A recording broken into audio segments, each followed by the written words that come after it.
Content warning. This video contains content. There's going to be a lot of discussion about transphobia, and that could be upsetting to some viewers. Liberals use the term class reductionism wrong. That shouldn't surprise you. Liberals use every term wrong. We shouldn't let liberals learn new words. They'll just use them badly. Liberals will use the term class reductionism to just mean like someone who talks about class, and that's bullshit, and that's not what it is. When I use the term class reductionist, I'm not necessarily calling anyone a bigot. I'm not saying you're a bad person or a bad leftist, necessarily. I think it's a thing that anyone can just do sometimes, myself included, and it's a problem. You take a variety of factors and reduce it down to simply class. And sometimes you gotta do that. Sometimes it's a useful shorthand. But it may have the unintended, or in some cases, very much intended, side effect of erasing or making apologetics for someone else's oppression. The fact that a small handful of rich ghouls owns most of the money and will all die of starvation and exposure if we don't get some of it, even though we're producing more than we need and throwing away almost half of everything at a time when that overproduction is poised to make our planet uninhabitable, just so that the already unfathomably rich ghouls can have a computer readout that says that their wealth increased by 0.0001%, and the only way that you can get the means of your survival is by throwing yourself into perpetual and worsening exploitation forever? That's a big problem. And it's a problem that's inextricably tied to class and cannot meaningfully be divorced from it.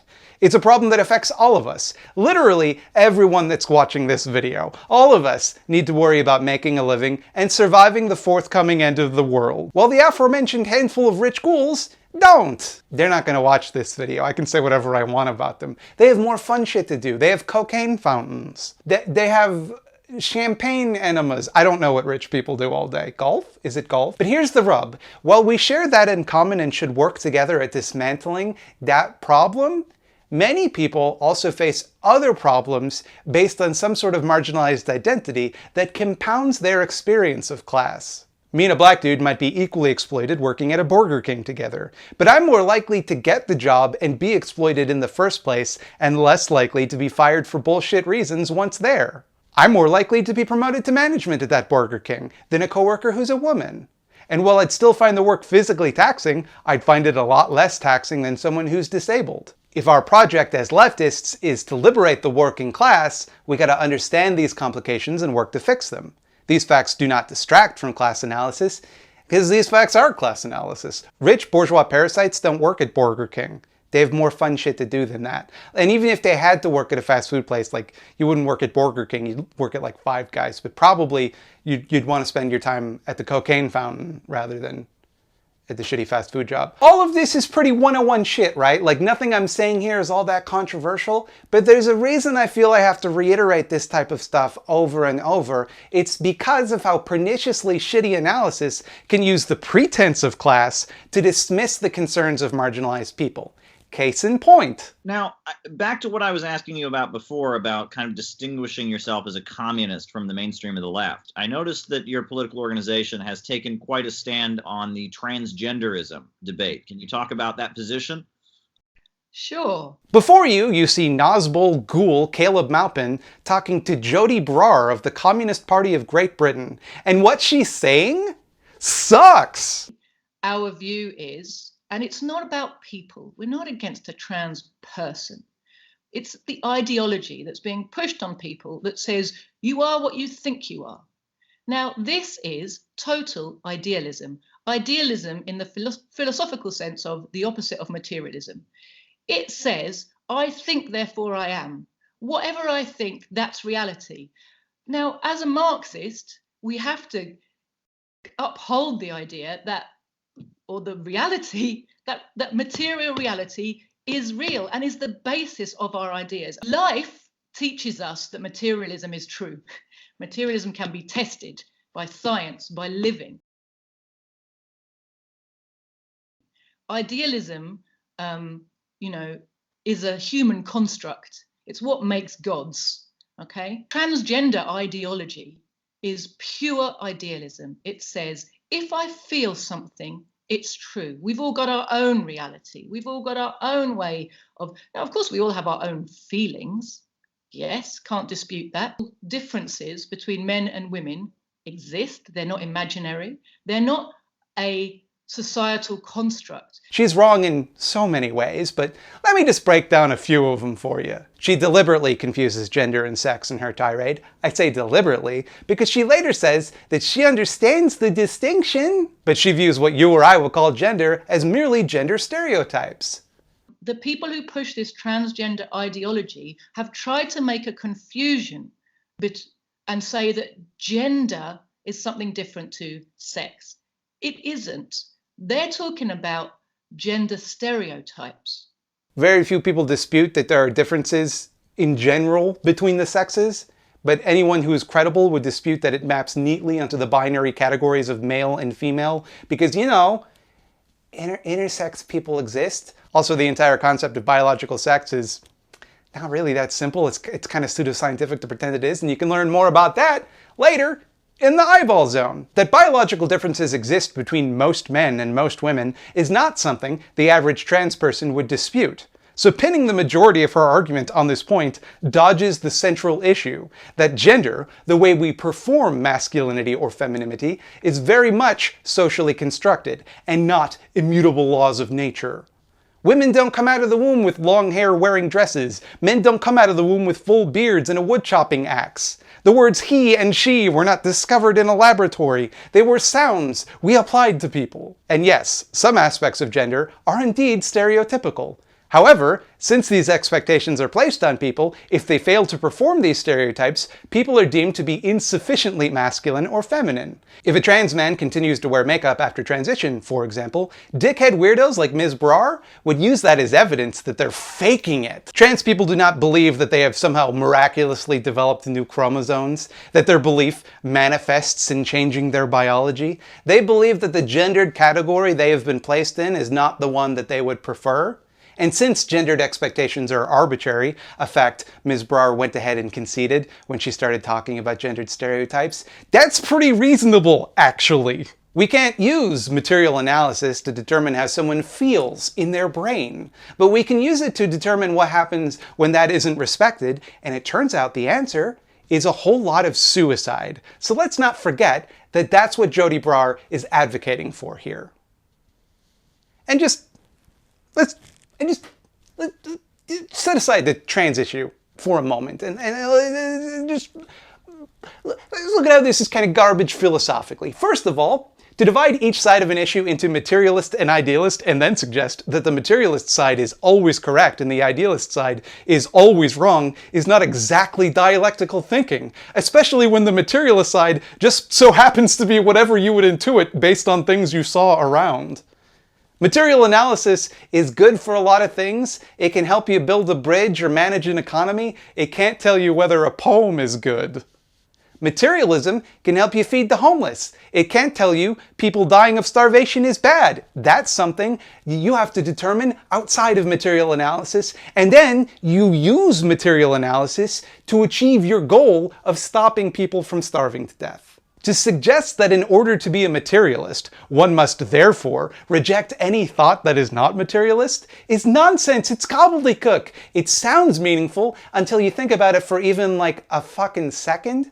Oh, sorry, honey. I can't say that I love you. As a materialist, I have to wait until love is discovered in laboratory conditions.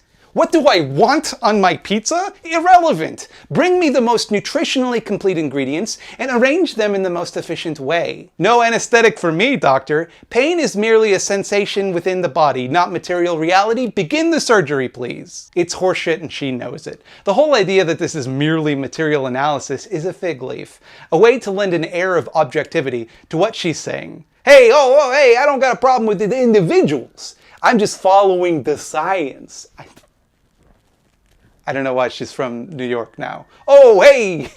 I'm doing a hate speech over here. A little bit later, she goes into the same tired logic about how feminism and race theory divide the working class. That's what she's really mad about, and she'll use whatever specious logic it takes to make that point. I mean, what we're really seeing today is the culmination of 40 years of identity politics wheedling its way into the working class movement so that particularly the more privileged sections who go to universities and are influenced by the academics, which is where, you know, lots of people from the Black nationalist movement, from the women's liberation movement, the bourgeois feminists, ended up in academia. And they have created these disciplines, you know, feminism, I don't know what you would call the Black nationalist type of versions, but, you know, they've created these disciplines where they, you know, look at sex, sexuality, color in a very liberal way, but it's presented to, you know, better off educated workers as left-wing consciousness. It isn't left-wing. It's not Marxist. It's got nothing to do with the class struggle for socialism. It is a way of diverting that struggle down kind of navel-gazing, academic, very liberal, bourgeois liberal paths. And here's what I really want to stress to you today. That's the opposite. The truth is the opposite of that. Say you're working at Burger King. Your coworker comes to you because they know you're a big-time lefto, big-time workers' rights kind of person, and they're like, hey, I think I might be trans and I want to start to transition, but I'm really afraid that if I do, I'll lose my job. Which of the following responses is more likely to get that person involved in the struggle against capitalism? A, I'll support you however I can. As workers, we have to stick together because our bosses will seek to divide us. I'll do whatever it takes to protect your rights. How can I help? Or B, no, you're delusional. You're oppressed in this job and that's the one thing that matters. Read Marx. Marx happens to agree with whatever bullshit I believe. These struggles are part of class struggle, just as it's toxic for liberals to divorce the two to focus exclusively on identity politics. It's equally toxic for leftists to divorce the two to focus exclusively on class. Both of these approaches fall flat on their dicks because you can't help one without helping the other. You want to unite the working class? You have to stand up for the whole working class. All of them.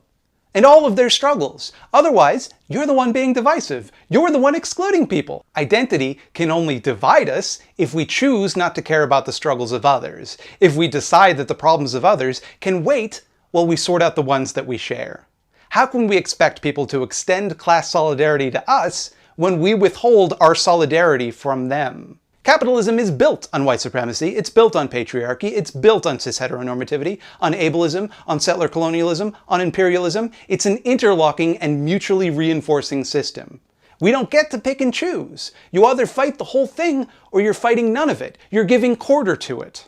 And if you want to hold up the fight until everyone agrees to exclude one vector of oppression or another, until we dismiss the concerns of trans people or indigenous people or women or disabled people or whomever, then you're no different than any other reactionary.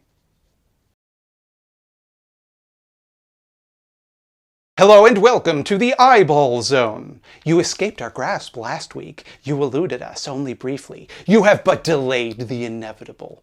We have found you once more, and nothing will stop us from highlighting small leftist content. Hey!